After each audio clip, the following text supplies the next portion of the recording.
Joe, I am every day. That's what I thought. That's what that's your hand. Sorry, this is me, Kayla. This is Oh, still, this is no, adjustment. that's not okay. It's just front and back. Okay. My wife's gonna love that. Oh, you. Mhm. Just make sure we're live. We're live, look at us go. Okay, all right, I'm gonna call the meeting to order, 7 o'clock. We'll all rise for the pledge. I pledge allegiance to the flag of the United States of America and to the republic for which it stands, one nation, under God, indivisible, with liberty and justice for all. Okay, so item number 2 on the agenda is guests and audience comments. Does anyone from the audience have a comment? A question? Come up and state your name and the town you live in. Stephanie Perea, I live in East Haddam on Mount Parnassus Road, and I have a letter from the ambulance board of directors. Do you want me to read it now or wait till the agenda item? That is under the agenda, we've got you down as a whole agenda item.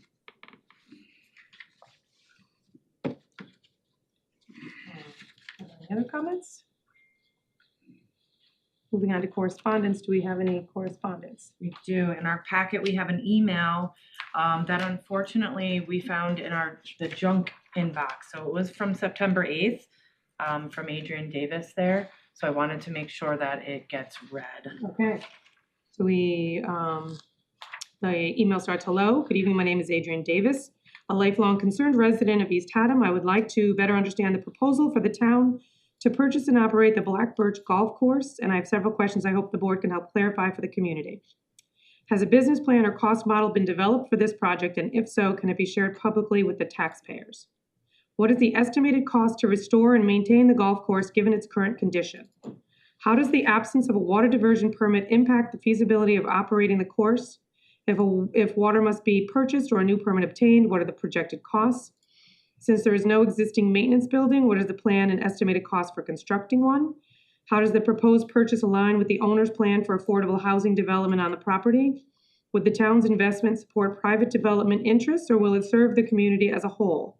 Will the town commission an independent financial analysis and consult with golf course management experts before moving forward? Can the board provide a clear explanation of how this investment benefits all East Haddam residents, not just a select group? As a taxpayer, I believe it's important that these questions are answered publicly and thoroughly before any decision is made. This is a significant financial commitment, and we need full transparency, independent analysis, and a clear plan for community benefit. Best, Adrian Davis.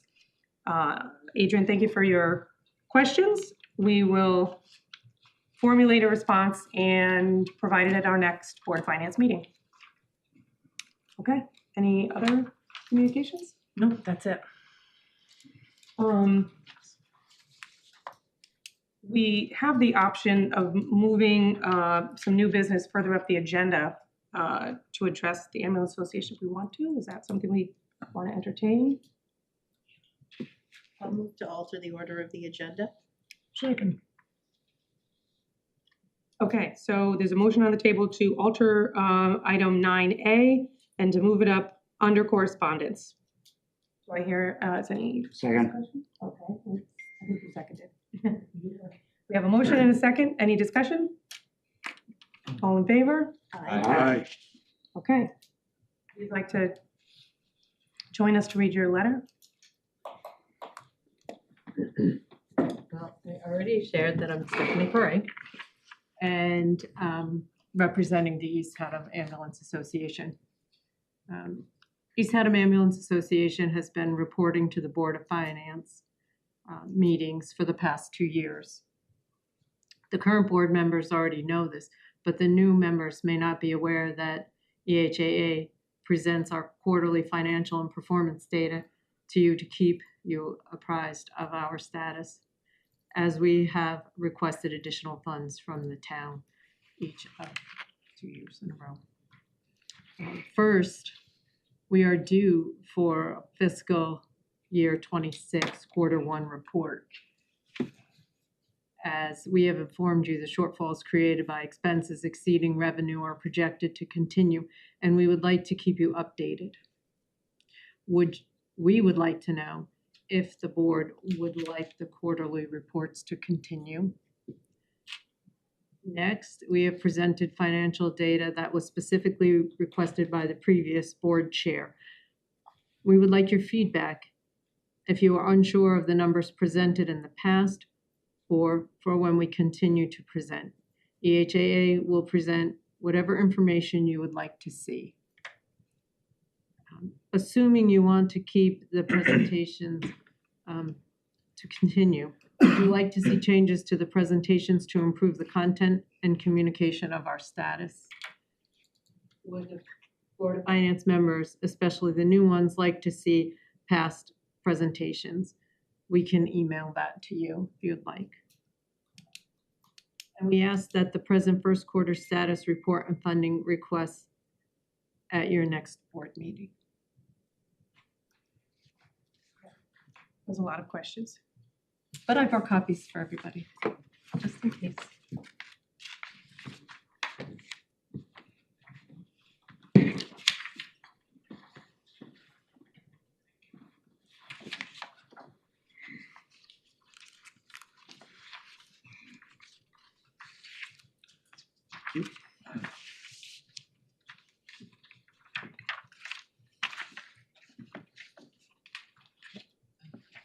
Okay.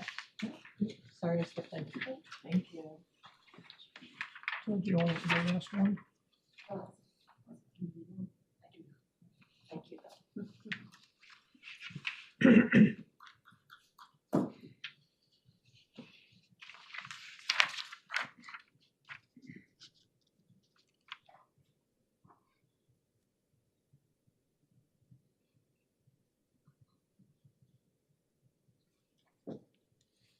Okay, so I don't know if you want a response, we'll respond to the board. I'm not sure. Are you a board member? Yes. Okay. I'm actually the secretary.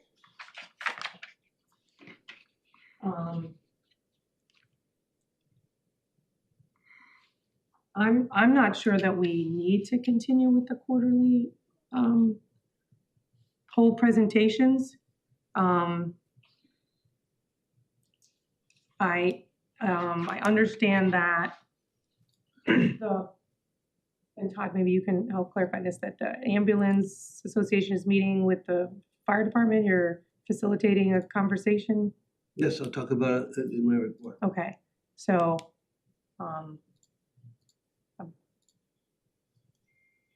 it'd be interesting to see what the results of that conversation is, what mitigation strategies are being employed to address the deficit, mitigate the deficit. So I don't necessarily know that we need to have a quarterly presentation. I'd be more interested in hearing the results of that meeting and again, what strategies are the ambulance is looking to execute to mitigate the deficit. And to be fair, our presentations explain that because the income coming in is less than the expenses to run the ambulance. And it would be the same, and Ken has said this over and over, that it would be the same no matter who's doing the service. No, I mean, for you guys, what strategies have been employed to mitigate your deficit that you guys are running? What options have been explored? What changes you guys have implemented to mitigate the deficit? Well, the biggest factor here is the Medicare and Medicaid reimbursement rate. And Well, I mean, that's revenue. Are there any expense Revenue in, mitigation strategies? our revenue coming in is less than our expenses between our staffing cost. So I think maybe we'll just table this until after the meeting to, see what the results of that meeting are. If I may, since she did address one of the questions with the new people, my personal opinion would be if the town is going to fund, that we should know what those numbers are and I understand what you're saying with the presentation, and I know there's going to be a deficit, but are we talking 5,000 or 50,000? I don't know, as a new board member, I don't know. Do you want to if see know, copies so of their past presentations? I would like to see something that gives me an idea of what the numbers are looking like. Well, that's what they're asking. They're asking to come next time and present their numbers. I'd also like to hear what the first selectman is gonna say. Apparently he's gonna address it Yeah. in his report, Yeah. so maybe we'll get a little more information. Hold off for now. If it's anyhow, after last year's budget season, the Board of Finance decided to set aside $100,000 to cover the potential deficit, and it's in contingency. So that was the discussion of last season to where we're at right now. Thank you. Would you like their previous presentations, Scott and Deb? I I can would. email them off, okay? Yeah. Just to catch you up. Thank you. All right, sounds good. Okay, so now moving on to item number 4, approval of the minutes. The minutes of the regular November 10th, 2025 meeting have been distributed. Are there any corrections to the minutes? Hearing no corrections, the minutes stand approved as distributed. The minutes of the special meeting, November 19th, 2025, have also been distributed. Are there any corrections to those minutes? Okay. Hearing no corrections, the minutes stand as approved as distributed. Okay, moving along to the chairman's report. We have the liaison assignments. You guys were handed out a little form listing everybody's liaison assignments. This one is the second paper. Is that this one? It should be a separate. Anybody have a spare one of these? Yeah, I can get another one for you. And here's yours. So we got subcommittees. Made sense. This one, right, I thought this one made sense for you. So we did a little shuffling. Shuffled Eric's, gave Deb the ones that included the town clerk. And then Scott, you can see yours on the bottom of the first page there. So there's also committee assignments as well in the first column, in the box in the first column. I have another copy. Just don't let us forget it before the end of the night. All right, are there any questions on the liaison assignments? Okay. Board subcommittee reports. So we have a financial policy draft included in your packet. We do. Want me to put it up? Sounds good. Give me 1 minute. We're gonna get some visuals here. Well, the visuals are visualizing. Let me, if I may, talk about the history of it, my understanding of the history of our capital improvement plan and capital budget. It's been a long time, 10 or 15 years, that we have had, in pursuant to state requirements, a 10-year capital plan. So in the next fiscal year, we have to think about A, B, C, D. 2 years from now, this, Right. going out. All the way out 10 years.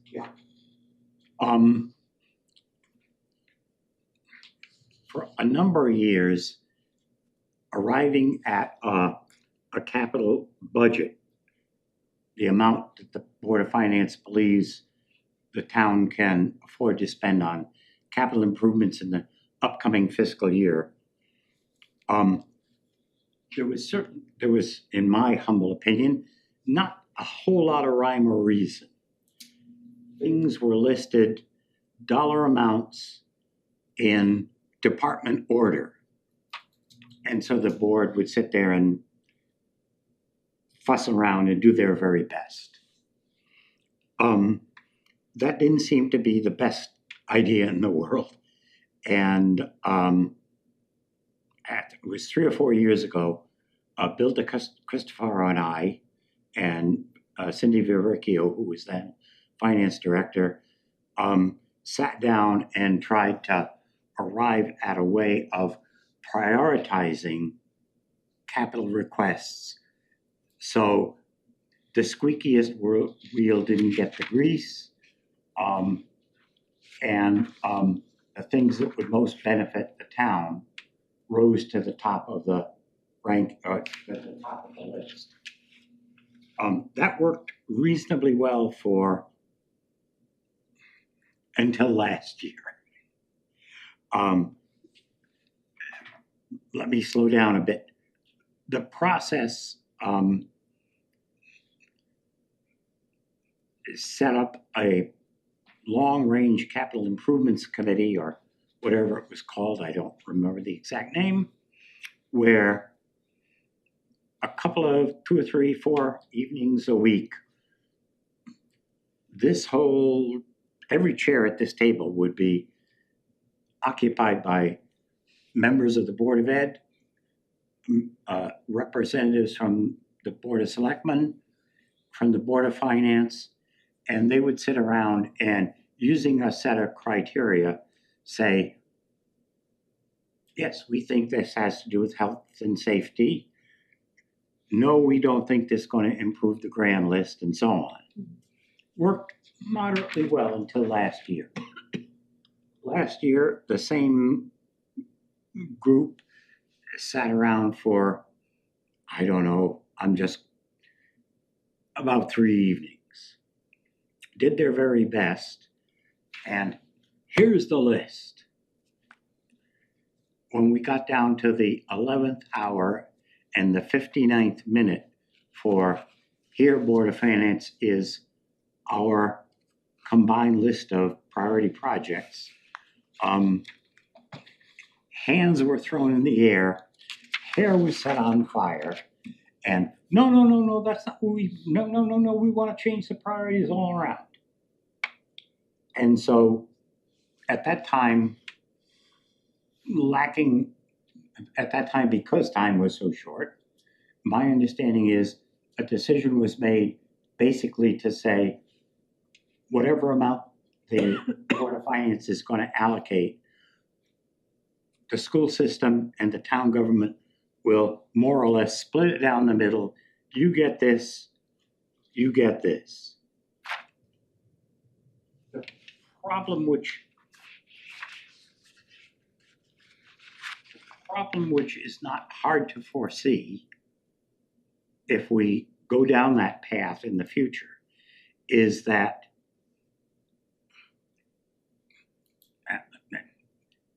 if I get the wrong people first or second, forgive me, but here's the town government, and they've got money to fund their first 5 priorities. Here's the school system, they've got money to fund their first 5 priorities. But it turns out, and can turn out, and in future certainly would turn out, that the 7th and 8th priorities, which the town can't afford because they only got this much money, are actually of more benefit to the town overall than the 3rd and 4th priorities on the school system's list. I see you nodding, so I don't see everybody nodding, but you're nodding. Get it, Bertie, You on get board? the idea of Yeah. what my problem Yeah. is? Mhm. And so, So we're splitting it evenly and they're each just doing their list sort of separately. It's not necessarily the combined most priorities priority for the list. townspeople people as a whole. Right. Yes, you said it much more succinctly than I did. Anyway, in light of that, the proposal is, is a draft of a revised policy with respect to capital projects. The first thing is to I don't know what's going to be most controversial. The first is asking 8 or 9 people to sit around a table and rank things and then have it thrown out at the last minute is A waste of everybody's time. exactly, my mother would say, impolite at best. So the suggestion is to do away with that part of the process. So if Ms. Val could, well, let me stop there. The policy as drafted, the first page basically is exactly the same as, or almost exactly the same as it currently exists. The last paragraph here, capital request categories, each of those categories had a short paragraph that seemed superfluous. So we dropped that out. Zipping up ahead. The suggestion is that the department heads on the town government side and the Board of Selectmen decide what projects they have and apply some ranking process that I'll describe in a minute, so bear with me. The whole Board of Selectmen then sit down, review that, and if Val can skip ahead one thing, one more, keep going, we'll get there. One more. So That's this it. is just the There's only so many policy, pages. yeah. Yeah. Do you wanna see the examples? Yes, Okay. please, I'm sorry. That's okay. They're just in different. Here we go. Okay, so the Board of Ed, after the various departments input their projects with the rankings, so they're ranked on the far right-hand side, I would suggest it would make sense for them to sit and review, are these really the projects we want? And I'll interpose here. I pulled some stuff off of previous years and I just whipped up rankings. Don't Create an mean nothing. example, yeah. But could sit there and say, are these the projects we want? Do we agree with the rankings? And are we willing to sign off that assessor revals are top ranked thing and municipal office phones are our lowest ranked thing? So they have the chance to say, we don't agree with what, I don't know, the fire department put in for air packs as far as ranking. We want to juggle it. Am I making sense so far? So once they have done that, that's their combined best of their ability rankings. Same for the Board of Ed. I'll switch over to that example. Yeah, well, I made up Same theory, yeah, just different. another example, but the Yep. same idea. Mhm. Am I still making sense to everybody? Yeah. Okay, then going back, sorry Val. That's okay, tell to me the where to go. policy Yep, And to the page that has the snazzy blue boxes. Right, so they've sat down and reviewed the projects and the rankings. Then the school system and the town ranking projects and their rankings are merged, okay? And we get, now I'm gonna impose on you again, Val. we're doing it, here we go, and here's the, No, keep going. Nope, this is the capital summary. yes, so. Yep. The Board of Finance then would get, and the documents can be revised, but a list of capital projects first ranked by fiscal year. So what do we gotta worry about budgeting right now? Then if you look at the bottom, there's the assessors reval. We don't have to deal with that till 2027. And I just made it up, replacing our public works truck in 29. Okay? The second ranking is the the score, or the second way they're ordered is in the score. Then the total so far so good? Yeah.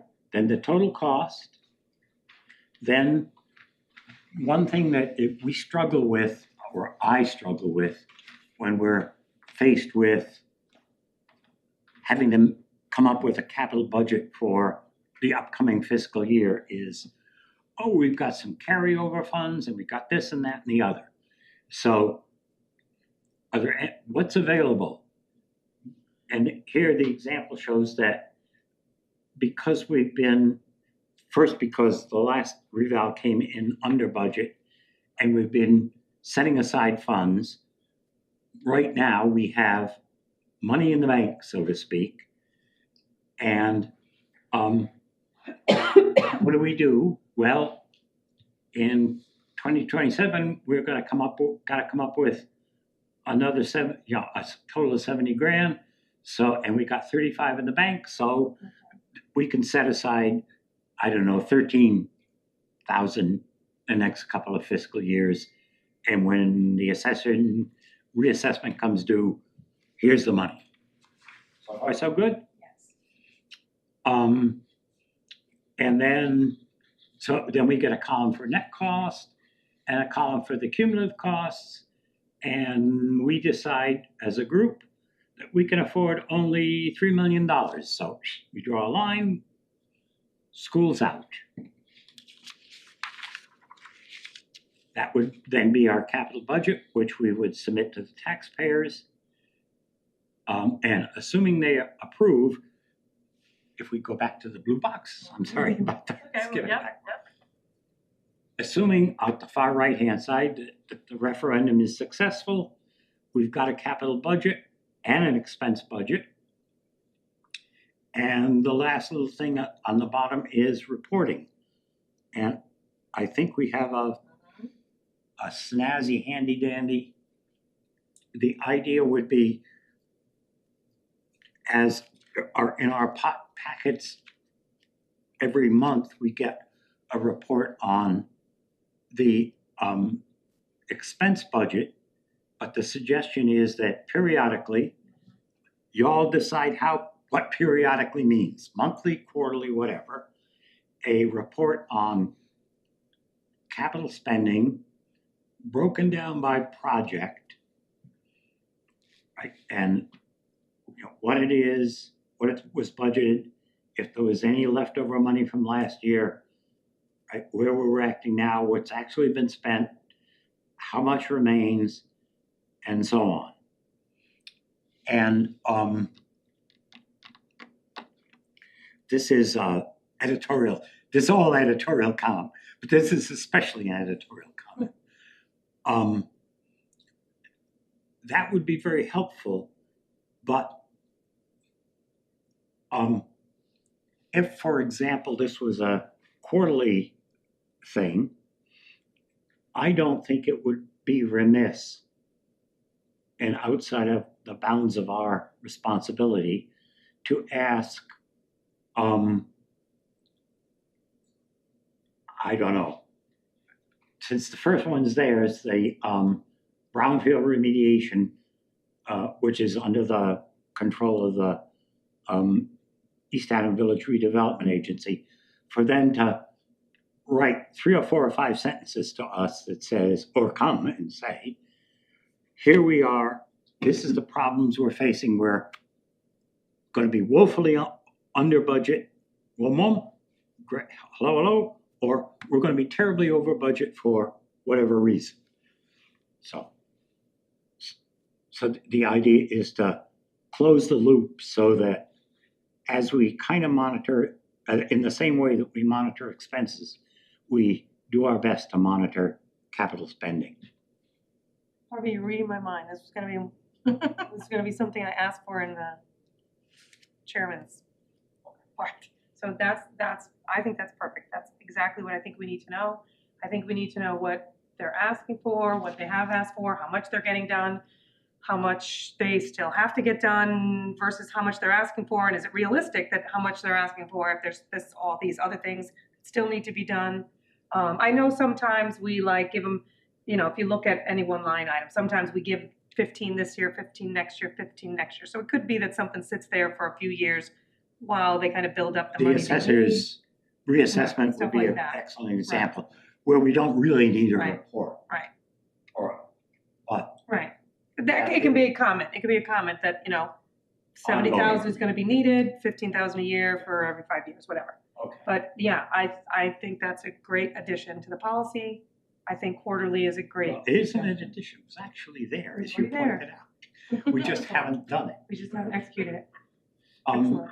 if everybody's all set so far, so we get home before breakfast, can we go back to the policy with the ranking criteria? Mm-hmm. So I'm sitting there in the Department of Public Works or land use or whatever, the Board of Ed, whatever. And as part of entering my project request into ClearGov, I would be asked to provide a ranking in there are, I think, 8 questions. And they're in your packet to review. But we carried some of these over from the previous version of this, which Bill Stefano, I, and Val worked on. The weighting factors sort of reflect what was in the previous policy. So I point out, for example, does this increase future operating or capital costs? It may be a very worthwhile project, but it certainly doesn't rank as high as something that's going to save costs. But it shouldn't get like a 0 or a negative number, because it could be a worthwhile thing to do. And if we get to the very bottom, availability of funding, that's okay, Val. Okay, perfect, sorry. We get to the bottom 2 questions, availability of funding. If we've, if for some reason there's a grant that's going to cover this, it should rise higher in the rankings. Sure. The other, what I want to point out is in thinking about this, no, we're good. The one that speaks about strategic goals, does this support the goals of the town and conform to the plan of conservation development? In thinking about it, I want to suggest a couple of changes to what I wrote or did here. The first is, if it doesn't do those things, it shouldn't ever get to us. The second is 2 questions that we might want to add and decide on a weighting factor. One is the age and condition of the existing asset. Yeah. So if someone comes and says, from Public Works, Right. just That's what I was gonna say. throwing stones at them, Public Works is gonna be at the bottom because like health and safety, anything fire department, anything right, police department's gonna get a 10 to begin with. So right, but, Public Works is yeah, so gonna have a tough time. So, by way of example, a few years ago, the road sweeper was like 20 years old and clunky, and OSHA told us it wasn't up to snuff anyway. So, yeah, that should get a high rating, right? So, age and condition of the existing asset, if it's crappy, it should rise up. On the other hand, if you got a 2025 dump truck and you want a new one in 2026, So we got a problem. are you suggesting add another criteria or? Or do take you- the strategic goals out, Okay, is my because humble, you're saying if it doesn't, it shouldn't even be on the list. it should not. So that should be the first question you ask. Does this Well- support strategic goals? Yes, continue, no, scrap Well, we it. could do it that way. But yes, but they really shouldn't be on there if they don't. Okay, The second one, second question that isn't on there that occurs to me or did occur to me when I'm tossing and turning in bed at night is this request in conformity with an agreed upon replacement renewal policy? If it is, it should sort of rise up in the ranking. So by way of example, we kind of have a policy to replace police cruisers every X years. If this is the year for for that replacement, then it should be higher up than, I don't know, new volleyball nets or whatever. Does that make sense what I'm saying? Yeah. Right? So I'm gonna shut up in one more second. Juggling with the questions, that's, what do you want? It's your deal. What do you want? Take a question out, add questions, one out. The second part of that is, we tried to replicate the existing ranking criteria, weights, but if you think regulatory mandate should be a 10 rather than an 8 or a 6 rather than an 8, that's your, they're only suggestions at this point. And so now one more paragraph before I shut up. If the general structure of this suggestion works for all of you, then tinkering with the questions first needs to be done relatively quickly because Val has to open up her budgeting process. What reports we get in the format that can, if you don't like them or you want add, subtract, multiply, divide, we got another month or two to worry about. So now I shut up. You kind of addressed the questions I had about this, because I was thinking public works truck. I'm like, let me come up with an example in my head, see how it would fit, and my thought was snowplow. And I was like, well, I don't know, snowplow's not gonna be very high on the list, but we need to have a snowplow if one snowplow breaks. So you were addressing your kind of. I'm suggesting adding that category. So the way you worded it, though, I don't know that it lends itself to a number.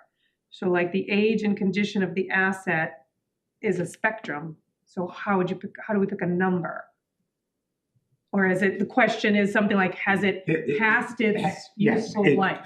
Yes. It has to be like kind of a yes or no question. If it's past its useful life, or not the exact words, it's past its useful life, or its repair history makes it, Okay, give it a whatever number. Yep. Okay?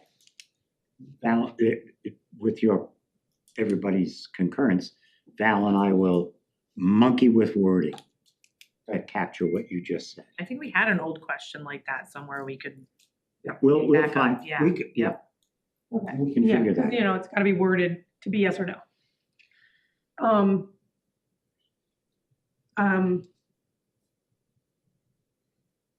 Yeah, I think both, I think both of the ones you suggested, and also is it on a plan for replacement? I think that's a good addition. I agree if we take out strategic goal one, like you said, they should all support our strategic goals. I don't know if anyone had a suggestion for what we might weight, I guess, the two new suggestions. Did you have a thought, or does anyone want to, as Harvey says, start the bidding?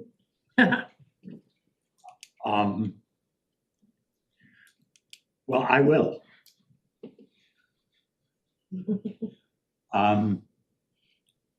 I would think that if we word the question about age and condition, such as it's unserviceable, Yeah. or repair history is Yeah. unsupportable, that it should be like in the area of a 7. Yeah. And Val's taking notes.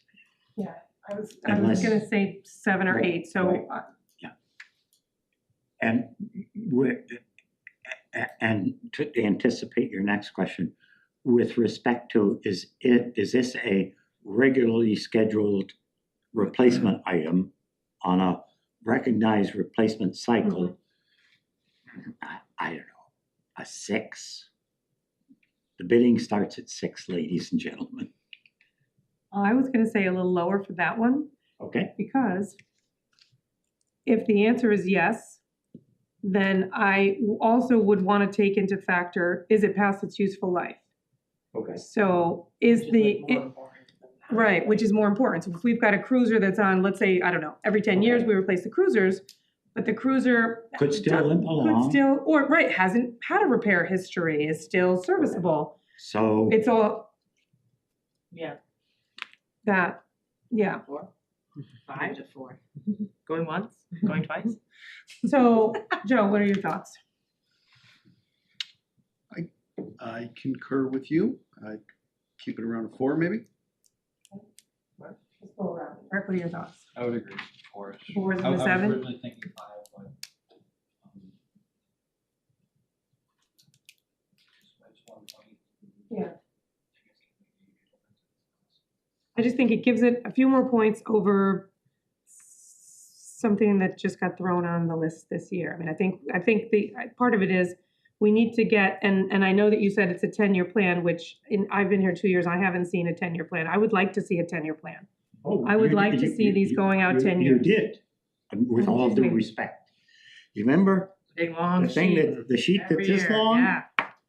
And I can't I run know the my only one that we finger ever- along Yeah. to get there. But we got it. I guess I don't look But at we that don't- one. We don't But spend much part of the time on problem that is one. we don't spend Yeah, as much time as maybe we should, yeah. thinking, or maybe we do, I don't know. I don't know if Thinking- department heads spend enough time thinking that much forward to properly keep them updated all the time either. Well, the reason why I say it is because I think our conversation about unrestricted fund balance needs to go hand in hand with what's our 10-year plan? Do we have two fire trucks coming up that we should be Yes, exactly. tucking a little money aside for? And we can't know that if we kind of focus on Right. the 1 year at a time, so. But that's why, again, I tried to set what we would look at as a Board of Finance up in year order. Yeah. And I don't have to read out all the way. I'm not a kid anymore. And this could also be two I need some documents work. too, because when it comes down to it, we're gonna be focusing on this year. But we also do need to look at a document that shows us the 10-year plan. So And we perhaps- need to have one conversation kind of about the 10-year plan, and then a different conversation about how much do we have for this year, so. Right. And perhaps, one of again, I'm just speaking without necessarily the thought process, but perhaps one of the things we could do at one of our wonderful Saturday meetings at budget season is set aside a few minutes to focus on, okay, what are the, $10,000, who cares? But what are the big ticket items 3, 4, 5 years out, and what do we have to do? So just to continue around the room, Scott, your thoughts on the 2 extra questions and the values First off, suggested? my experience with planning like this is that this is based off some capital reserve report. So do we have one? Not every capital account is funded with reserves. So we do have Well, that's not reserves. My question is there a capital reserve report? What's the age of it?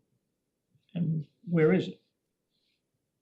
It's distributed every year during the budget cycle in reserves, in the budget for reserves. Then there's also capital of taxation. Okay. Excuse me, you, go ahead. Could I ask if, can I try to understand the question? Yeah, the follow-up to this is, I'm not comfortable with somebody sitting here tonight and saying, well, I rate the fire, what was it, police car as a 4 or 5. I mean, a little problem with that. There should be some analysis that is done in a report, I presume, that has this all determined. We shouldn't be here. We have randomly ClearGov, assigning numbers. so we're kind of waiting the questions more so. And so when the request comes in, It should the be questions are. shouldn't it be matched against some existing document that was prepared by a professional who knows and amortizes the life expectancy of these different assets? And you know, this seems so So- arbitrary to me. So the Board of Selectmen is gonna sit down, they're gonna decide what they need. Their different their department department heads are heads, gonna come in and say, we need a lawnmower. Here's the useful life of a And lawnmower, when- here are the and specs when on the we lawnmower, say- here. Where's the money coming from, or that was unanticipated? What is the document that we look at that determine, well, this is a premature request, or the request is reasonable because the equipment should have been obsolete 2 years ago? Where is that? The top item you had that I remember on the list was first the roof. page. Elementary Right. school roof, $2.5 million. So okay. that's, the So- Board of Selectmen and the Board of Education get the, so. I understand it, but the question is, where's the document that says that's either Our timely? facilities or- director would have that, and he would If come I to can- support the request. If I can try. This turns out to be an historical thing. It's not a new request. I just grabbed it but when the question of, I think my memory is right, when the question of putting a new roof on the elementary school came up, before we actually go anywhere, Board of Ed, bring your engineer in, explain to us its current condition, how long it was expected to last. You're proposing X, how long will the new roof last? Blah, blah, blah. Does that help you? Yeah, that's not really, I'm surprised that doesn't strike me as a really satisfactory long-range planning, but fundamentally, this report is fine, but it's the data that comes in that seems so arbitrary. I don't know what you mean, but. There will be lots of meetings with Yeah. everybody when they come in. We've hours and Yeah, hours of I- planning yeah, and that's what- like, reports and. we're not involved in the planning, that's the Board of Selectmen and the Board of Education who meet, again, with the facilities director. He's got the Engineers and- documentation, yeah, right, they've right. got the, So specifications. I'll ask one last question, then you'll move on to them. Is there a long-range capital report, improvement report? Is there such a document? Yes, in ClearGov. Pardon? In ClearGov. We use ClearGov as a software for managing operating and capital. So we can export that really at any time. It will only, right now, if I were to export it, it would only be as good as the 2026 budget because we haven't started the new year. Wouldn't that document then present itself, okay, we're 5 years into that report, and that these are the items that we need to address? Why do even the selectmen or the Board of Ed have to think about these things? So shouldn't those items be predetermined in that document? Well, I would think things change. Yeah, things And change. So and- this year, when always so struggle. if this is created this year and we project out 10 years, it's gonna change every year. The 10-year projection is gonna change every year because something might, You're talking, yeah, happen. that's, what's the purpose of the report then? it's just it's a projection for planning purposes. So next How year, do you know what to adequately segregate capital reserves if you can't rely on the document that you have? I don't understand, like, things are gonna change. So what I think we're gonna need next year, based on discussions with department heads, could change next year if a tree falls on the school, right? So now Or a grant suddenly. comes out and Or we a no grant longer comes have to out, fund or it. suddenly, over the course of the year, suddenly a police cruiser has to be repaired to the tune of $25,000, and now it's not worth repairing it again. Now we gotta move that up, and it was supposed to be 3 years out, and now it's gotta be next year instead of 3 years. So there's always gonna be changes to the projection. It should be small. Those kinds of changes should be small. Yeah, but if you get, I'm gonna throw this out there. If you get a fire apparatus, if you get a fire apparatus that blows a motor, and it's gonna be a brand new motor with the new emission systems on them is like $100,000 plus. If you get a truck that blows the motor and you need to replace it, and it's not due to be replaced until 10 years down the road, it's ever changing. Yeah. That plan is ever changing. You can rank everything 1 through 10 or whatever it is for however many projects we have, but if something happens significant, a catastrophic failure Or happens, something that you just have to be able was to overlooked last year, and now they're like, oh, we change forgot to things put around. this on. I understand it. So is there a plan in place now that we can look at these things? Yes, In ClearGov. Yeah. So could I make a rash suggestion? sure. We're gonna get Um, around to Deb, though. She needs I have a comment too. a rash suggestion, would it be helpful if that big, long thing were printed out for our next meeting? I think we're gonna be so close to getting a real actual printout of it that we Wait should until wait for November. everybody to put their data into it. Oh. You know, I'm gonna open budgets at the end of this week, and they're gonna be due back at like right at the beginning of February, so it'll be right at the time we'll actually have really good data to look at, instead of giving an old report. Yeah. That might not be similar, yeah. Question withdrawn. We're getting so close, right, to that Yeah. time frame. My thoughts are just instead of spending all this time on which numbers to assign for some of these, that based on the answer and the question, it just moves it over and you take the number out of that ranking and then you rank them differently. For example, if it's a regulatory mandate, trying to give it a number to bring it to the top doesn't work. If it's mandated, you have to do it. So that should just automatically push it over into the next spot. We're using, the system itself uses a weighted scoring mechanism. Okay. So we're kind of trying to follow Okay, the so- system that we're using. So that's why it's an 8. Like maybe it could be a 10, to your point. If it's very important, you know, we could weight it heavier, you They know? can't just, you know, if it meets this criteria, it moves into this box. And then it gets evaluated with everything over in that box, but with, you know, it's flagged differently that says why. If it's, you know, if it's beyond useful age and is still absolutely necessary piece of equipment, then it should automatically go over as opposed to trying to find a way to fudge the numbers on it to make it up. It should just automatically go into that pool. So When you have like, there's like 100 requests sometimes, you need a way You to need a way get to differentiate prioritized. them. Yeah, and the system, ClearGov, uses this weighted scoring mechanism, so ClearGov's new for me. we're, yeah. You can't make we'll- everything a 10 or else everything will just be a 10. Yeah, everything will be There's- 100% needed, And I agree yeah. with you that maybe I mean, if it's regulatory mandate, I don't know, maybe it, Maybe it's a Should be a 9, maybe it's a, 10. you know, or maybe That's it's a why I 10. raised the Yeah, question. yeah. yeah. You guys figure it out. Point. And, you know, and so here's the thing, when we don't have any kind of way to rank it, like he was saying at the beginning of the story, there's no rhyme or reason to how you know, if we decide that we can spend $1 million, like the budget can support $1 million towards capital projects, we need to have some sort of a way to go down the list and draw a line under $1 million. And say we So- can get these 3 things done or these 4 things Right. done, yeah. So, The other, if I can, maybe, my thought was, let's try it. Yeah. If it works, great. If there's ways, it's gotta be well, tweaked. there's also That's there's great, a too. step in the plan where the two come together and can have a conversation about why this 9 and this 9 maybe aren't equal and my 9 needs to be a little more than your 9 or something.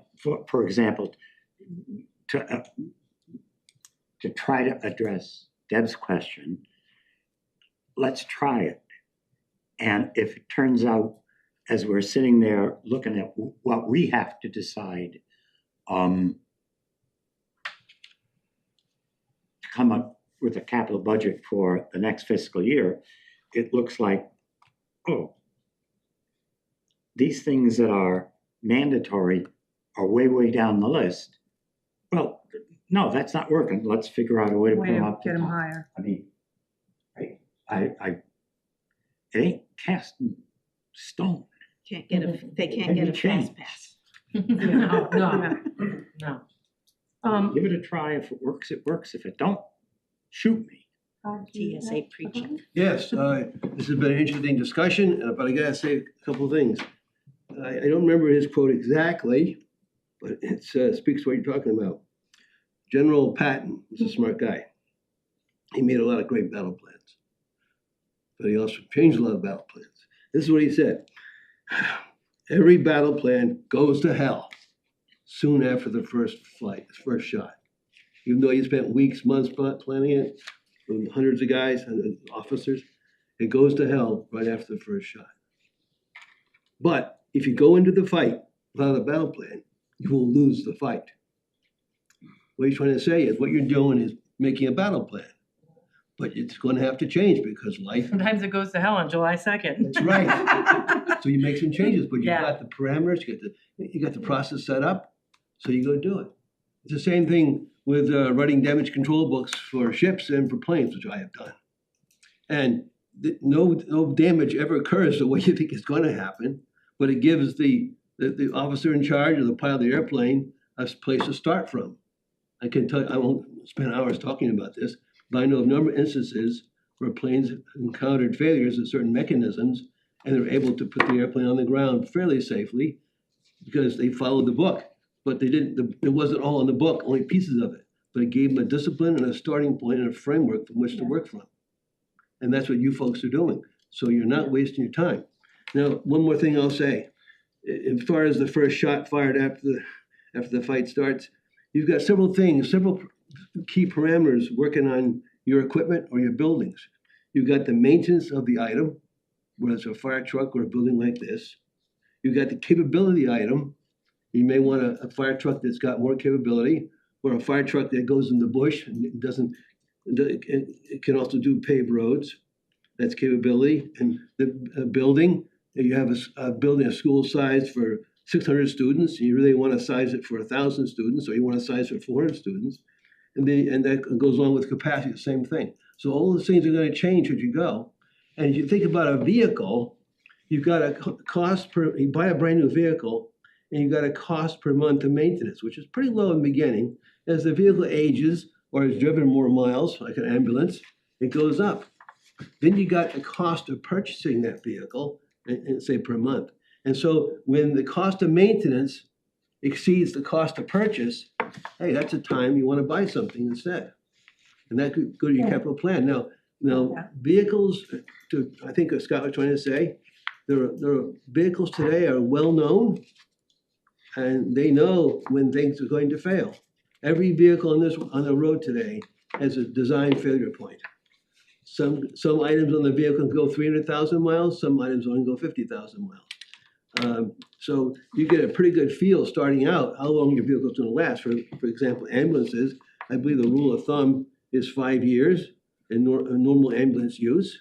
But if it's double the use, it's going to be half that life. Fire trucks have an age as well. And for example, their tires are only good for 10 years, I believe, or less. I think they're less. I think the tire's about 5 years or 6 years. It could be Okay, less. it's even less. So all these things are parameters you put into your framework, but as long as you have the right framework, you're okay. Now, I gotta stand up for Public Works. Public Works is public safety also. Roads, gotta be safe. Bridges, gotta be safe. So I understand your idea, you wanna eliminate strategic goals, but I think you should also do something else with strategic goals. I think you should list how many strategic goals that particular item supports. Like, if you got an item up there that only supports one strategic goal, okay. But you got another item that supports multiple strategic goals. I'll give you an example again. Public roads. Roads support public safety goals. They also support commercial growth goals. Because nobody's gonna move a business into town when the roads aren't any good. Truckers won't come. If they do, they'll charge more. So that's another thing to consider. Like if you got an item that you got two items of particular concern, but one supports 3 strategic goals, the other one supports 1. That may swing your weighting. Just a suggestion. Thank you. Thank you, John. Okay, so we're not, so we're gonna look to revise this and come back with it, because we need to make some revisions. Is that the thought for tonight? I guess I need a little guidance here from Miss Victoria, Miss. Victoria's my sister. There is a Victoria though. Miss Val. Miss Val. Um, Time-wise, you mean? Yeah. Yes, you wanna open this up, lickety I split? open operating up, can I see that budget calendar? I don't know if I have my own. Right there, next one, that one with the yellow, yeah, thank you. We open operating up this week. Where does it say capital? Ugh, yeah, I think I opened them at the same time. Well, January 29th, Long Range Committee meets to continue review and rank capital. Yeah, but if we were Yeah, so to, highlighted items on this are to be determined. But I didn't know if there was a date to give us a better reference, but I think we do open capital and operating at the same time. Okay, so that's January 5th. Yeah. So you're saying we would like to have this finalized so that it can be guidance for, right now, Yeah, so we can open it and they can get back to all of us by January 5th. Oh.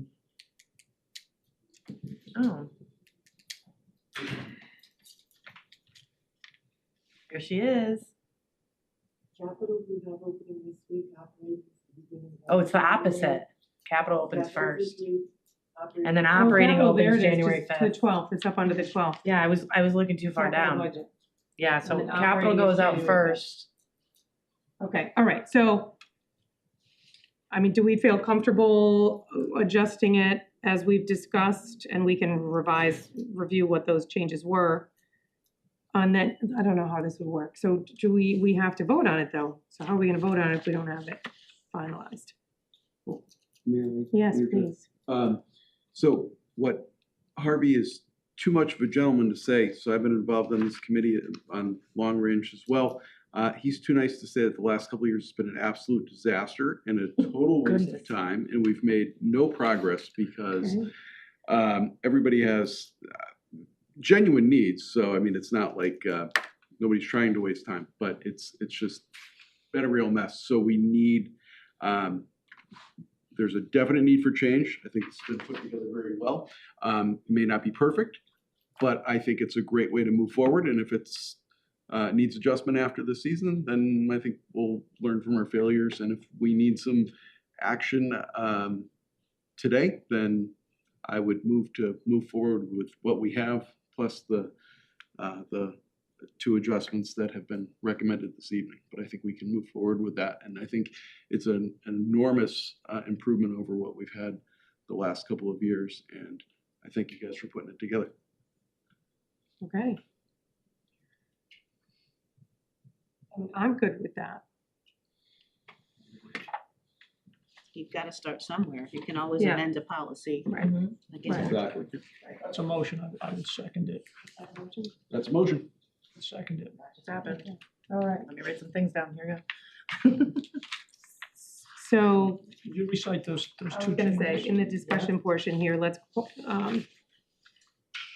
confirm what we were gonna do. So for this iteration, we were gonna replace the strategic goal question with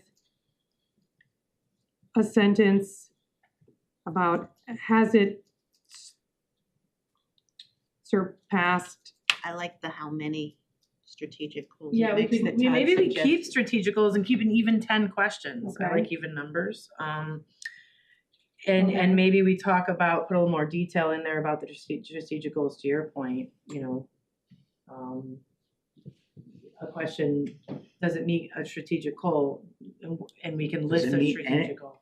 does it meet any of the, did you answer yes to any of the above questions? How many of the above questions did you answer yes to? Yeah, we can figure out how to formulate We can work that how to out. formulate that to leave the strategic goals. I mean, I think, does it how many goals does it meet, and that's your number. And if your number is 0, well then, Zero. if 0, remove from list.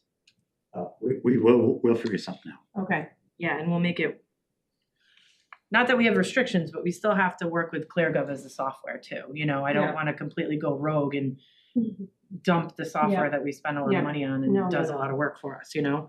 And then so we were, to add an age condition Yeah. question, yes.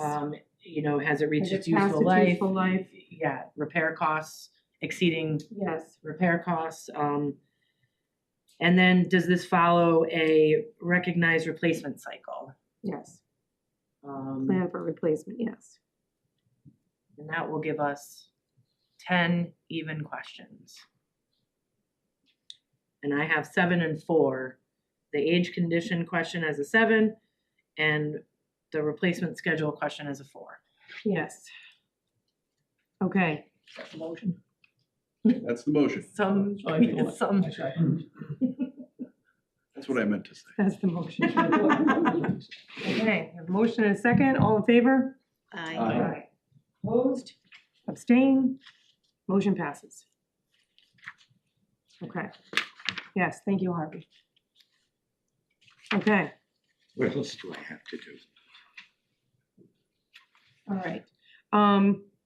The only other thing I wanted to mention under Chairman's report is just the sort of funneling of requests and information. So I'd like to make sure we're using Valerie's resources wisely. I know there have been times that you and I are asking her for the same things. So if we could funnel requests to Valerie through me, that way I can make sure it's not something I've already asked for or vice versa. We can, again, use her as a resource wisely. So that's the only other thing I wanted to bring up there. And then our next item is the first selectman's report. Good evening, everybody. Good evening. Got a Yes, smile on your face, that's good to see. yes, He just doesn't understand the situation. yeah, that's what it is, Harvey. I'm blissfully ignorant. But, okay, I want to talk to you folks about 4 subjects, public works and public safety. First and foremost, we recently paved 4 roads, Smith, Alger, Daniels, and Cove roads. And they're not completed yet. They're doing the aprons, finishing up the aprons, and they have to stripe them or paint them. They call it line painting striping. But the estimated cost would be about before these roads were done, the contractor estimated $1.71 million to pave all these 4 roads. And the source of the funding is up to you folks. So, which you want to talk about now if you can, if you like, or I can go on with the rest of my report. Michelle Velez has resigned as Director of Public Works, and we're advertising for a replacement. Salary would be at least $100K. I can't give a finite number at this point because we haven't done our interviews or gotten sponsor ads, but we'll see what other towns are paying for that position. And we'll go from there, but don't worry, we'll come back to see you folks first. And the Director of Operations task is temporarily being done by the Director of Public Works task is being fulfilled by the Director of Operations, Don Angersola. He's first, and I'm his backup, as first selectman, I'm his backup, and then as it is already. So that's what we're doing now, keeping these running, which includes snowstorms and ice storms. We had a little bit of a sweat last week, but fortunately it didn't snow, but we're ready for it. And we're also interviewing for a driver laborer for the road crew. We have 9 positions of driver laborer in our public works road crew. And we're short 1 at the moment. And we've been interviewing, and we've got, looks like 3 more interviews to do later next week. We're also looking for a foreman for the road crew. They've been without a foreman for a while, which is not a good thing. And so we're interviewing for a foreman. Very tough to find a foreman for a road crew, I guess it turns out to be, but we'll find one. And Michelle Velez is also the tree warden, and because she's gone, that was an empty position. So we decided to do something strategic, and we've hired already a deputy tree warden. Call him a deputy because it's only for the last half of this fiscal year. And that tree warden is not just a tree warden, he's also an arborist, can't speak English. And he's not a direct employee of Public Works Department. So we learned from the tree experience the last couple of years, we need a real solid expert on trees as to whether a tree needs to be cut or not. So we decided somebody that's really lives in town but outside of the Public Works arena and can be somewhat treated as a third party, but an expert third party. And of course, he's also a qualified Connecticut tree warden. And the cost is $2,500 in stipend for this last half of the fiscal year. And that money is coming out of our tree cutting budget. So we're not affecting the budget. And moving on to public safety. Well, first of all, any questions regarding what I just said? It's a lot of big numbers, I know. Roads are expensive. I have a question. If the Public Works Director was the tree warden, I imagine there was a stipend built into that position for her. So when the next person is hired, will that be Just reflected, her part or of it was her just job. something that was part of It was, the job? yeah, and we paid for her certification, obviously. It's part of our I was job. wondering if there was an adjustment for that when people's jobs become less. I forgot to mention that this $2,500 didn't come out of the air. We surveyed surrounding towns of about the size of East Haddam, what they're paying their tree wardens.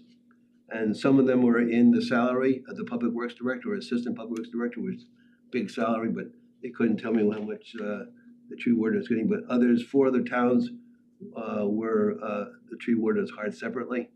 And we took an average of those numbers. It ranged from, I forgot the minimum now was 2,500. No, yeah, 2,500 up to 6,000. But that's for a full year. This is for half the year. So averages was $5,000. So we just cut that in half. That's what we got for the $2,500 stipend. We thought that was reasonable and fair, and so did the warden. Thank you for the question. Okay, next is public safety. There's a cell phone company has proposed to put a cell phone tower at 440 Town Street, which is the location of Firehouse Company 1 on Town Street, not far from the Balix store enterprise, which you probably know what that is. Well, of course you know where Company 1 is. Of course you do. So that's where it's going to be, in the back corner, about where the current tower is, which is a short tower, about 45, 50 feet at tops. And the benefits of that cell tower being there is they will pay us $18,000 a year for lease fee for the first year with a 2% escalation clause. And so we get some green coming our way on this one. And also another benefit is the town's emergency equipment, communication equipment will be located at the very top of the tower. So it looks like a good deal for the town. But we need wetlands permission approvals, we need P&Z approvals. And part of that approval process is they will, the company proposing, or I'm not sure who's gonna do it, I think a hired company to do it, but they're gonna tether a balloon at 150 feet. The tower is gonna be 150 feet tall, proposed. So sighting is a big deal. Neighbors can see how big this tower is gonna be. So they just take a helium balloon and let it go up 150 feet. On a no-wind day. It's got to be on a good clear day, no snow, no rain, and no wind, because the wind will blow it right down. It'll be a false reading. So that has to be done. So it's part of the approval process. Any questions on that? Yes. Is the tower going to be lit? Again, Is the tower going to be lit, have a light on the top? that's a good question. Doesn't have to at that height, but it could, And with so many feet of an airport, the FAA requires the top of the tower to be red lighted, and particularly on its altitude. That's a good question. I know the one out at Dean's is got a red light on it. that's over the height. The new one on East Hampton Colchester Turnpike was just under the height. That's how you market these things. But this was my follow-up date. At the same time, applied for an extension, which would have required the light, but they weren't proposing to construct it at the time. So That's a good question, Scott. I think the only lit tower we have in town is the Dean Tower. Yeah. It's a very high point. It's a combination of the height of the tower plus the distance from the airport, from the I wasn't runway. aware of the airport distance, but the height is around, I think, around 185, 195 feet. Okay. Maybe not, but it's a good, Well, it doesn't my point is, it doesn't have to be at, I believe, at the height you reported, but it could be, and I just was curious because I think that would have an effect. That strobe light that comes off Dean's is, that's Well, right. they- Yeah, this is a good it's question. always there. The reason I went the height is to get coverage. It's a good spot. So, okay. Thank you, Scott. It's a good question. And then on the rent, I'm just curious, what happens if they sublease that tower out? Do we get a cut of the revenue? I don't think so. It depends on the contract. I have to go back and read the contract. We have a lawyer reviewing the contract. I would expect. But that's always a point, because they, Contract's about that thick. yeah, well, they're gonna lease the space that they don't use. I don't, Well, they are. they are, yes, Yeah. but whether we get a piece of that pie, I don't know. Okay. That'd be a bigger piece. Okay, any other questions? All right, next is public safety, solving a speeding problem. Installation of license, in fact, we had an accident, was it Monday, last night? Over the weekend, Friday night. Everything's running together for me. But, so we have a speeding problem in town. It's like every week, every other week, there's an accident, serious accident involving speeding. It was proposed to install license plate readers, LPRs, otherwise known as speed cameras. But that's been put on hold because of the November 5th public hearing. A very vocal and large majority of the attendees said no to it. Other townspeople, other towns saying no as well. So it's on hold, on pause until better legislation is written. Because folks, a lot of people have data transfer concerns. And also another item that the LPR system doesn't address the operator. That's why it's called a license plate reader. You cite an infraction against the vehicle, not the operator. And the owner of the vehicle pays the fine, which the first fine is a total of $65, $50 plus a $15 service fee. And the second fine is like $95, $75 for the second offense as a fine, and then a service fee on top of that, $20 service fee, I guess. So, but the operator is not, there's no infraction cited for speeding to the operator. Doesn't go on the operator's So that's gonna be put on hold, we're not gonna do that for now. speed camera. Thank you for making it quick. It's on hold. Well, we can talk more about it when we do implement it, but if we're not gonna implement it. So we have to do, thank you. I get kind of deep in this. I have been deep in the I past can 2 tell weeks. you've been getting into the deep end. So we need, I'm really concerned about speed. So a lot of the people are too. And we need to use other means and tools to stop the speeding.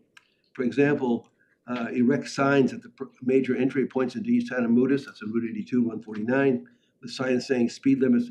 Welcome to East Haddam, sign speed limits are strictly enforced. I don't know the cost of doing that yet.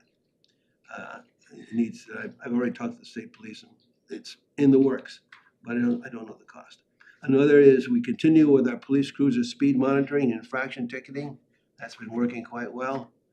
In fact, I passed him tonight and as it's coming up Town Street.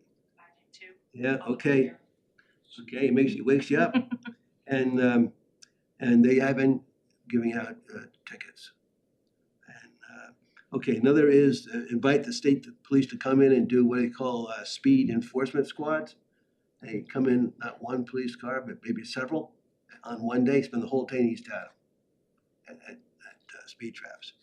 And I hate the word speed trap, but that's what it is, catch them speeding. Another proposal is to lower speed limits. For example, 45 miles an hour in Mount Parnassus, it probably should be 40. Route 82 coming Salem Road all the way to Salem Four Corners, that is 40 miles an hour. So I don't know why Mount Parnassus is 45. And, but I won't argue that. It's probably have to go see the police about that. And also, one more thing, which is why I'm talking to you guys, procure and install more speed monitoring devices. They actually are very effective for slowing people down. They're solar powered, and we want to purchase at least one or two more because other places in town need them. And they're about, they were about $4,000, $4,100 last April. I just round up to maybe $5K by now with the way inflation is going. So we'll be back to see about that as soon as I talk to the police and find out how many more we should have. Okay, any questions about all of this? All right, next is ambulance service workshop. And to get back to what you folks started to discuss earlier tonight, the plan is to conduct and execute an ambulance service workshop tomorrow here with representatives of the EHAA and the East Haddam Fire Department. And the idea, here's the objective of doing all this. It shouldn't cost any money to the town. Is we want to identify the problems we have with the ambulance service. Our service, by the way, has been an excellent record.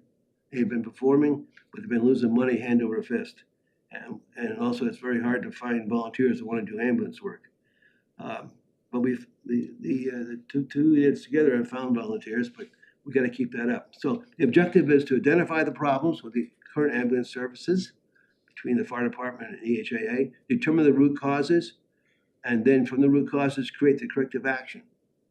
And then for the corrective action, pick the best solutions. We'll rate each proposed corrective action plan by asking this question: which corrective action gives the best ambulance service at the least cost? And we're not the only town going through this. I went to a Pathway Summit meeting back on November 20th with 150 other people in public safety across the state in all towns and cities. And we all have the same problem. It's getting manpower, women power, getting people, getting volunteers, and the cost of doing business, cost of ambulances, cost of equipment. They came up with some pretty good ideas which are being successfully used, employed around the state. But the bottom line is, they said, we all need to work together. And what's happening, towns like East Lyme are collaborating with the surrounding towns, the border towns, and they're getting a greater pool of people and equipment. And Berlin, Connecticut is doing the same thing. I can go on and on. Many towns are doing the same thing. But our town is an unusual problem. We're a very large town.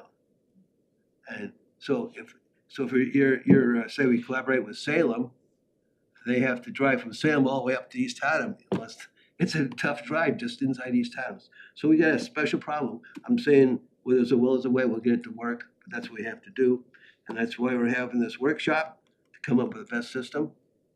Because if we don't, it's gonna cost a fortune. So we need volunteers, that's the bottom line. And we have to keep track of what you guys talked about in your capital plan, ambulances and how long they last and how much they cost. Okay, any questions about that, Well, this I was item? just gonna say, I was glad to hear about the workshop. As we added the Ambulance Association discussion to the agenda, I started thinking about the last request for funding, and, I just started thinking about, I wonder what things have been explored to cut costs. I know that the ambulance overnight guys used to be housed at the fire department, now we're renting, so I didn't know if that could be explored, that we could stop renting. I know there was talk at one point of the volunteer fire guys manning some of the off hours, and that obviously that would cut down on paid staffing costs. So I was going to ask if those had been being explored. So I'm glad to hear that there's going to be a workshop to explore those kinds of options. Exactly. I did speak to a couple people at the fire department, and they have like 30 or 40 like medical people. So, EMTs. yeah. So it seems like we do have some volunteers. Just being able to integrate the fire department into the ambulance association seems like the struggle. So I'm glad to see you tackling this topic, and You know, again, we put money aside as a contingency if nothing could be done between the end of last year and the end of this year to mitigate expenses. So I'm glad to see that you're looking at ways to mitigate expenses because, you know, we'd rather not have to use that contingency. You know, it was not a budgeted amount for the ambulance. It was a contingency in case all else failed. So I'm glad to see that, you know, options are being explored. Thanks for taking that on, Tom. Michael, welcome. I just want to explain, right now it's a negative, it's a loss situation because we're not reimbursed. Nobody is, fire department or East Haddam Ambulance Association is reimbursed for the full cost of a call. And that's what other towns are experiencing as well. But in our town, the percentage of calls that are Medicaid applied are very high. And maybe other towns are younger population, not so much. But anyway, we're gonna try to get to a point where we can make some money. But if we can't do that, then we'll break even. But we still may end up losing a little bit. So we're gonna try our best. Yeah, I think there needs to be an analysis of the billing and if every call that can be billed for is being billed for, how can we make the calls more billable? So I think there, you know, you're gonna have a lot to cover. We do. Eric, did you wanna add to that? Yeah, Todd, so two things, and Valerie, just question, I know it's come up in the past, but I truly feel that the Ambulance Association really needs to start using ClearGov. Yeah, well, if the, Using ClearGov, using the software, yeah. So, They're not a department. right, they're not, if it gets to the point where they become a department or we use them as like a line, right now we've been managing in contingency. Right, so Does they're the- not in our The budget. request They're is not in our comes out of Does contingency. the East Haddam Youth and Family Services, are they using ClearGov or not? Yeah, they've been in the budget for 117 years. So they've, that was a very random number. I mean, so But hopefully for- the goal is they can be self-sustaining, so there is no line in our budget. So they have like a one-liner of what our contribution is to them. And right now, because this is kind of a new thing that's bubbled up, the Board of Finance's, two past requests came out of the Board of Finance contingency. And this budget season, 26 budget season, we held aside the up to 100,000 out of contingency. Until we figure out what this is gonna look like, right? Right. That's the plan here. But you had a second question. I do have a second question, more of a comment for, I guess you to look into. It was brought to my attention over the summer that there is a state statute regarding the use of public funded or town employees for use of the financial gain of a private 501c3. Do you have the reference to that, or can you share that? Um, You can share it after you know. Could you repeat that? I couldn't hear. So he said there's a state statute that speaks to not allowing town-funded positions to the benefit of a 501(c)(3). C3, yeah. Is that what I said? Yeah, 501? that's right. 503C. A nonprofit organization, we can say. Yeah, 501c3, yeah. Sorry. That's okay. Connecticut General Statute 1-84 B and C. 1-84, then dash again, or just? B and C. B, so 1-84 B and then C. the letter C. And just to summarize it for you, and this is on the state's website as well. In summary, Connecticut's ethics codes, local ordinances, and IRS rules for nonprofits would likely prohibit, again, keyword likely, prohibit a municipal employee from doing work for a private 501c3 for the organization's financial gain while on duty. Okay, well, that's something to think about. Yeah, I know about that myself. Thank you, Eric. Well, again, how it's determined by lawyers and stuff like that. But that was brought to my attention because I was actually asked about it, like how we get around doing it, and I was told by the fire chief that pointed me in the right direction, that they were doing the same thing. I don't remember what town it was, so I apologize. But they ended up having to change the way they build and stuff like that. So I'm not, by no means am I saying that we should stop providing a service with utilizing our career staff for that. But I think that what we should be doing is looking into the the town should be looking into billing directly for that versus the ambulance association. So any call between 6 AM and 6 PM, Monday through Friday, the town should be billing for the services and recouping that money. Thank you. No, We'll look into it.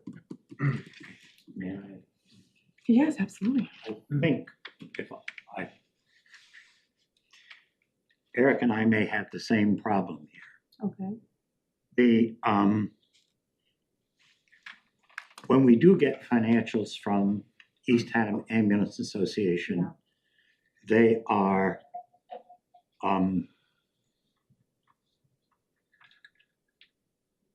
they could be better presented in a more understandable, generally accounting principles format. Without respect to ClearGov, Yeah, just the Right. way the in numbers are general, presented yeah. could be, make it easier for us to understand quickly what's going on, where things are Yeah. being spent, why, and there's always money moving around like this, and it shouldn't be that way. I agree, and again, we can continue this conversation like after any Later. proposed Yes. suggestions, but I I just- agree. And the one thing I was gonna add as well to that is, I also think, you know, if we are going to have to continue to, you know, provide taxpayer funds, I just feel like someone's interpretation of the numbers on those Excel spreadsheets as an accountant doesn't seem real official to me. Like, there's no bank statements provided, there's no reconciliations provided, it's just a spreadsheet. So we can certainly table that discussion until hopefully, you know, Todd in his workshop will create a solution and this will not be an issue. So again, we'll table the further discussion until another date, a later date. Todd, is that the rest of your, or do you No, I have, got did one more anybody else thing. have any?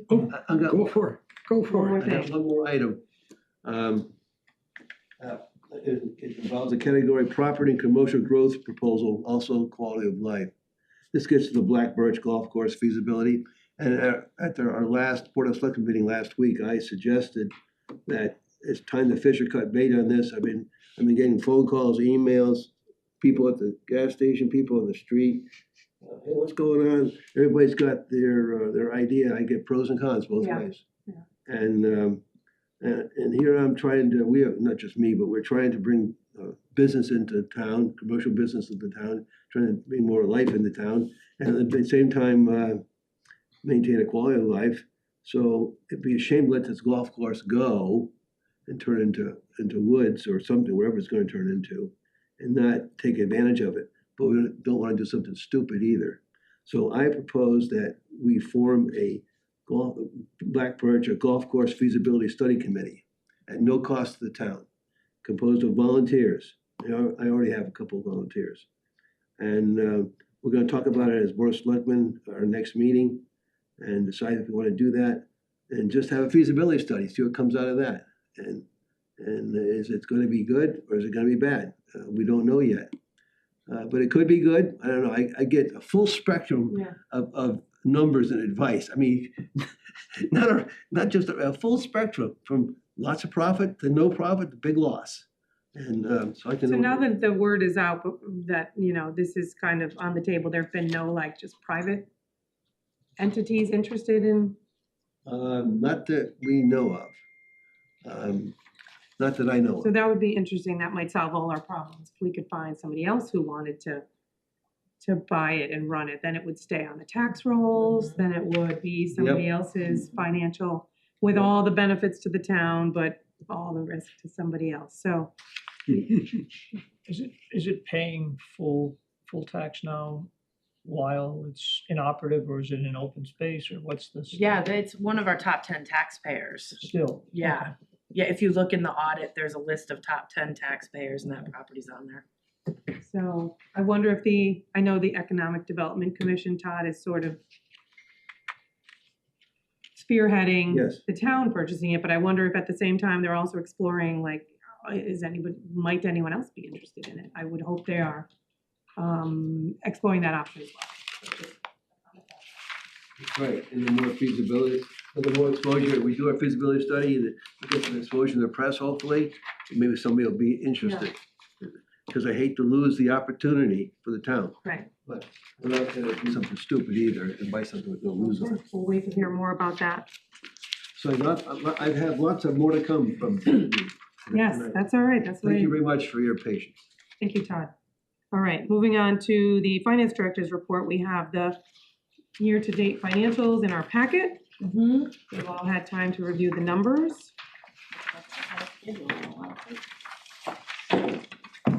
Yeah, we continue, expenses continue to be under budget, which is great. Revenue continues to be a little over budget, which means we're collecting taxes, which is wonderful. October is kind of a quiet time of year, not much really happens. But if you have any questions, I will be more than happy to ask, even for our new people who are maybe seeing some of these for the first time. We can talk about like when state money typically comes in, or when, if you go to the second page of the revenue and you see the Ray Corporation, the Palmer Fund, and Helen Cone, all that money kind of comes in at the end of the year. Intergovernment revenues stagger. You'll see that we received our first third portion of our education cost sharing.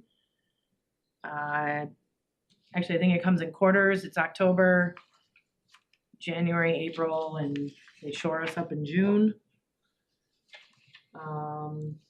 Any questions? So I don't keep babbling. No questions about this, but I was wondering if it would be possible going forward to get something similar for the Board of Ed budget, how they're doing. Is that something? you Yeah, can so work ours out, is or- just a line item, to your point, but we can talk to them about sharing. They must present financials to their board. And I know that they have a budget report. Okay, So I can, instead of just seeing that one. right, instead one of just seeing line that one item, line item, it's a yeah. big chunk of the budget. Right. And we've got 4 pages of town detail. I can talk to Christine about sharing, after, I would suggest after their board sees it and, all Yeah. that stuff, and. Yeah, even if it's, because their meeting's after our meeting, so it would Right. be a month. Like a sort of month in behind, arrears, yeah, right. Did anyone else have any questions on the financials as presented? We don't vote on that, right? It's just for review? No, it's just for review, yeah. Okay. And then you're gonna give us an update on the audit? Yeah, so, we have filed our first extension. Audits are due, December 31st. And I had a feeling we likely wouldn't meet that deadline when we lost our business manager in May. Yeah. So we're, You work auditors, in conjunction with by our business manager, you mean the Board of Ed's? the Board of business Ed financial business man, because right? They have to So supply a lot of they have to supply a things lot of and- information to us. They have to do their EFS, which is their education financial system for the state.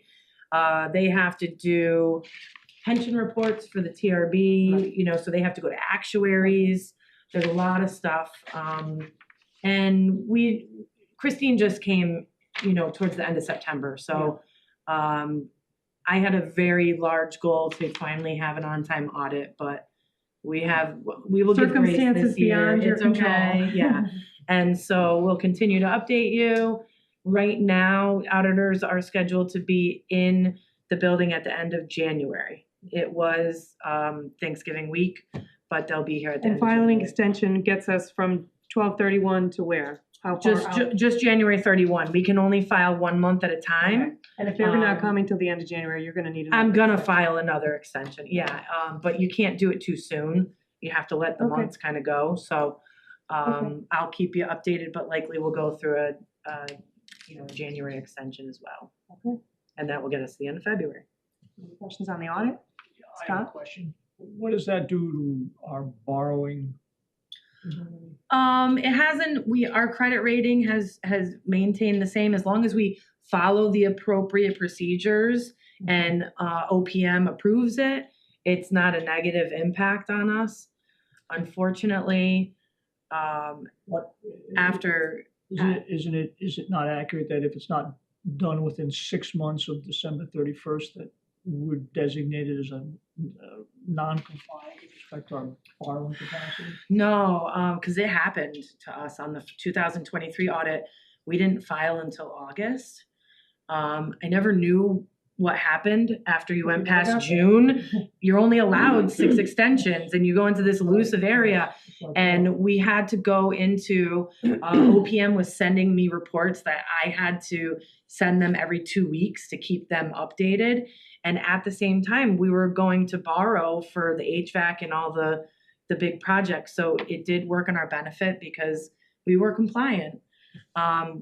It will become a problem if you get to the point where OPM like takes over your finance office, like a West Haven situation, but we are nowhere near that. The auditors continue to remind us that out of the 169 towns, it is the new normal for over 80% of them to go in extension, and it used to not be. And usually it's because of attrition and changing of staffing, and there just aren't any people doing these jobs anymore. So now some towns I know still haven't filed their 23 audit. It's ugly out there. It's not good. Yeah, but those towns that have, and I believe Bloomfield is in that situation now, and they've had their borrowing ability, adversely affected. Yeah, and I imagine, certain they're- audit they're- findings and, They're delinquent still for the prior fiscal year. Right, right. But when we sit with the credit ratings, they ask a lot of questions about that. We use Yeah, S&P, sure they and so do. we obviously have to talk on that and why it's a reason and things like that. So luckily, it hasn't affected us yet. And we're staying in compliance by filing the timely extensions, so. More to come on that. Thank you for the update. The next item is the budget calendar. Touched on it a little bit. Yeah, we touched on it a little bit. It has all the highlights in it. Everything that's highlighted is to be determined still. It's just a copy of what we did last year.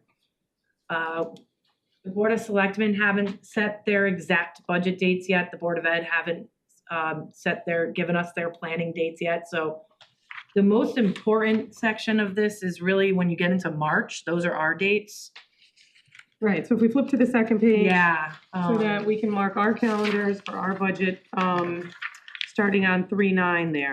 And just so you know, this timeline goes online and Linda constantly updates it. So this is a starting point right now, but once we kick off the season after the tri-board and all that, this will continue to evolve online at any time. We typically do 5 working budget workshops.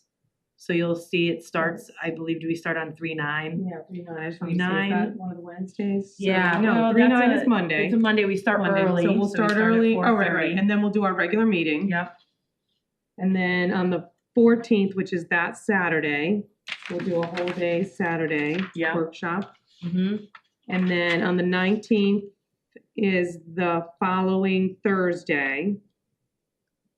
mm-hmm. We'll do a We'll 4:30. start early Yeah. and do a 4:30. And then 2 Another days later, Saturday. we'll do Saturday, a whole day.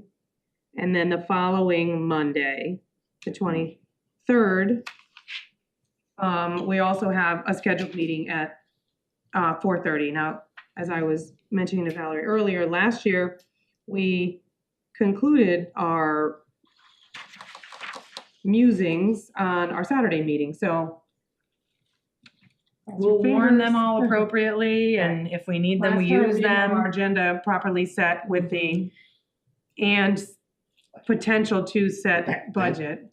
The agenda for the very first one is gonna have those We're words. gonna have it on all of them. Every just in single case. one. Yeah. Just Every in single case. budget workshop will say the So, potential for a again, resolution if we need. Some of the other dates are in flux, but those dates are pretty much. Yeah, March is Similar our dates. time. And then flipping one more page, again, important dates. Public hearing, where it's shaded in yellow, and then town meeting in the middle of the page, and budget referendum, those are pretty set in stone. Right, because we have to work on school availability, working around Right. vacation schedules, and This calendar will actually allow for another public hearing, town meeting, budget referendum to keep us in June 30th, should we we have need to. to go back. So once we get the highlighted in yellows on page 1 firmed up, Linda will finalize this and post it on the website. So at that point, it's official. I guess we should talk about our citizens guide, back to page 1. The 4th item there, citizens guide to the budget process. So we used to do one early before we got started. I don't know, who is on the communications committee? Yeah, it was. No, you're not. Bill Barney. So who did we put on communication? What am I have missed? Oh, your liaisons? Oh, I shared it with you.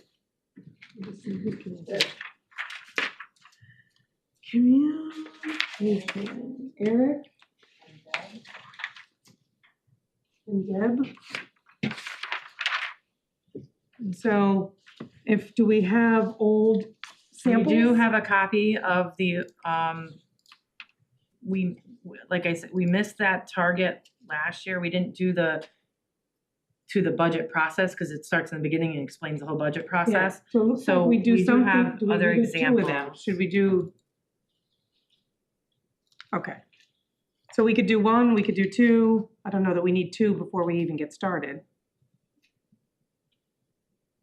Yeah, I have copies of them. Okay, if you can send some around to Deb and Eric, and I'm happy to help with that as well. Yeah, because if you look at the timeline of that, it's coming up very Yeah. fast, right? And, So, I mean, the budget process hasn't really changed. We'll just make sure everything is still relevant. right, and it's just a message from the Board of Changing dates, Finance. maybe. It talks about, how we develop and the dates and all that good stuff. Honestly, the dates are very similar. It just says October to February, this is what we do. March to April, this is what we do. It's very similar. And I would love to, again, if we've got the budget referendum date, once that's like firm, Mm-hmm. I would love to start putting it at the top of everything, because I know people, if we can get people to mark their calendars now, we use the signs, we use the robocall, and if we can get people to, put it on their phones, then hopefully everyone will come up and vote.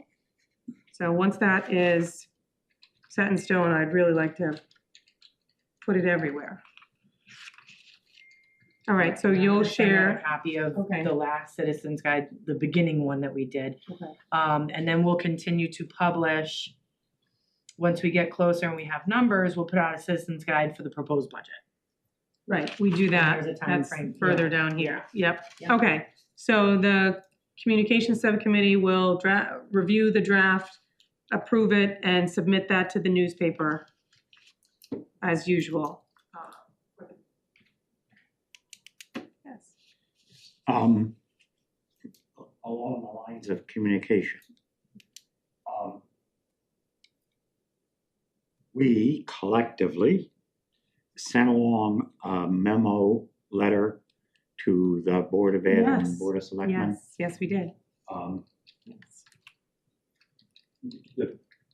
Sorry, I meant to talk about that. the lead of it was the intention to have no increase over the last fiscal year budget.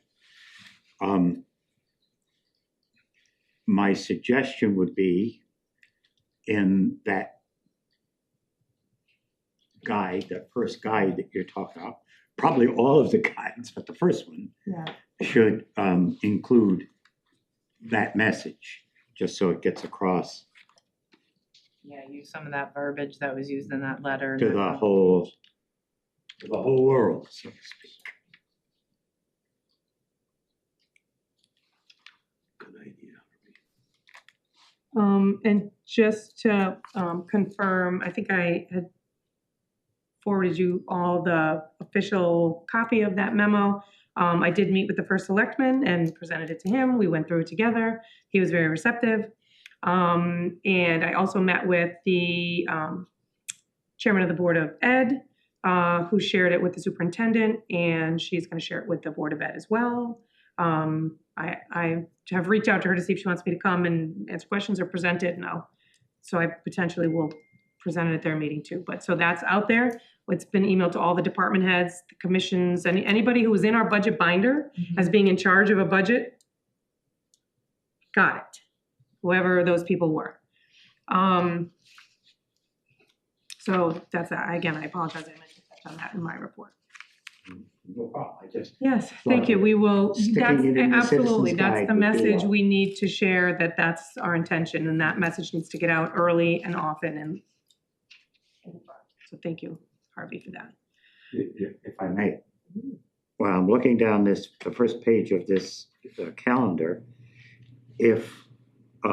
since Mr. Corbett's motion passed, on January 29th, Long Range Capital Improvement Committee, there wouldn't be one. Well, yeah, Yeah, I so mean, this was an example of what we did No, last year, I'm but, just saying, yeah, right. going forward, we Once we could just clean this up, yeah, yep. zip that right out. Well, I guess we can. okay. Any other comments on the draft calendar? Scott, Yes. any questions? No. Deb? I'm sorry, I didn't realize I was gonna go around, just make sure. Yeah, no questions. You weren't looking at me, so I just wanted to make sure. Deb, any questions? You're good? No? Good, Joe? No questions, thank you. Eric Harvey, good? Good, Okay, good. all right, moving on. We have nothing under old business. For new business, A, we have moved up, moving on to B, we have in our package information about two land purchases. I think this is just for informational purposes at this point. The first piece of property has a purchase price of $15,000, which is the Open Space Commission already has that funding in its account. So there would not be, in the reserve account, there would not be a request for funding from us. Isn't that the second one? That was the first one. Yeah, That's the first Yeah. one. The Dale King one is the Yeah, second Dale one. King. The The other was a first swap. one, the I might have printed out the documents. first parcel, oh, second parcel, I'm sorry, you're right, Scott. Okay. First There you go. parcel, Didn't first know if I- parcel is a swap. Printed them out of order. Yep. Second parcel is a purchase, $15,000. So all the legal work, the surveys, the purchase price, they have the money in their reserve for that.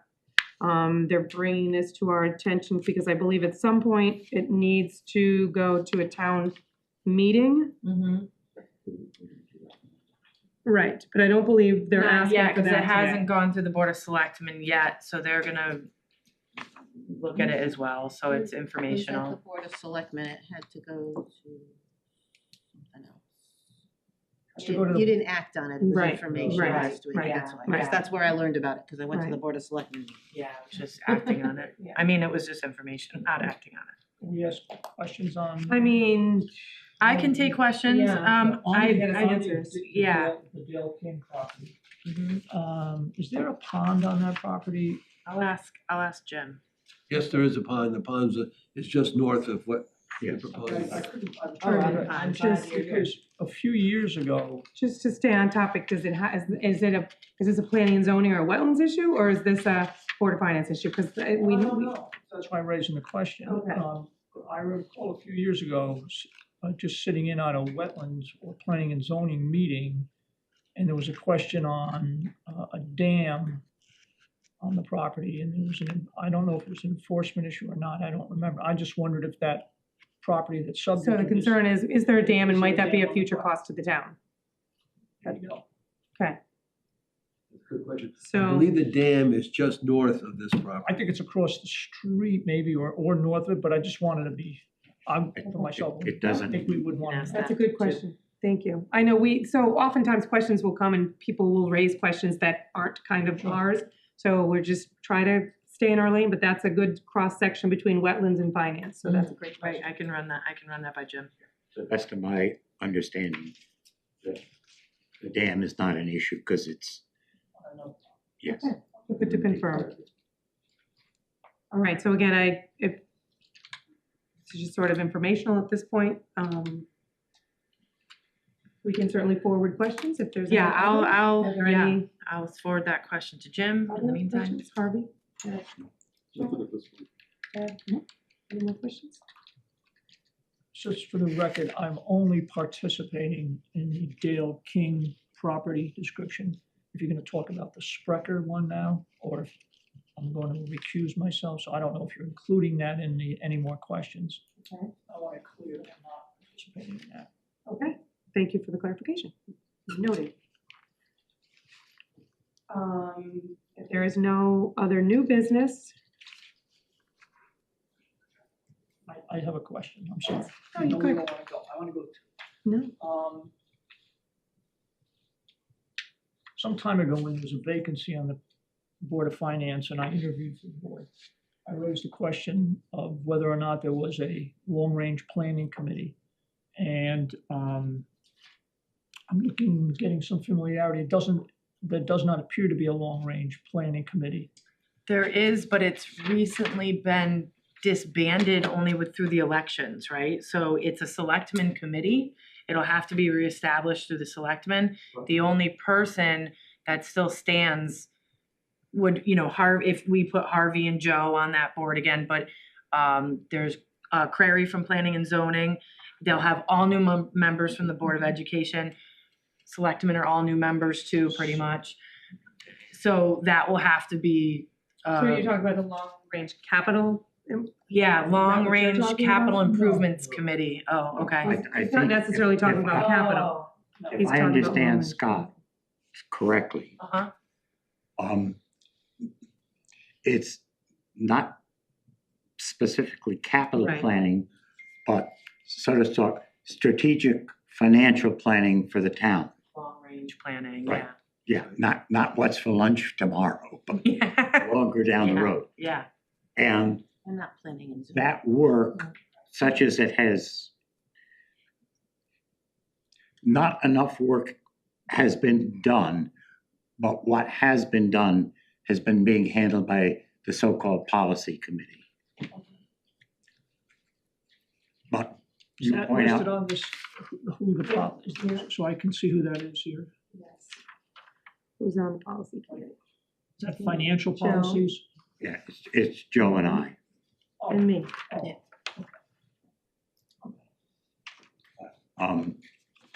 You point to, Okay. I don't know what the exact word is. It's a need. That's as good a word as I got. And the chairman of this long-range planning committee is who? There really, we have never, since I've been here, had a specific long-range strategic fiscal planning. Yeah, I was thinking of Operation. that capital committee, right? There was a long-range capital committee, Yep. which, in accordance with Mr. Corbett's memo, is basically got nothing to do. But what Mr. Jezik is suggesting is to think in a kind of a strategic, long-range way about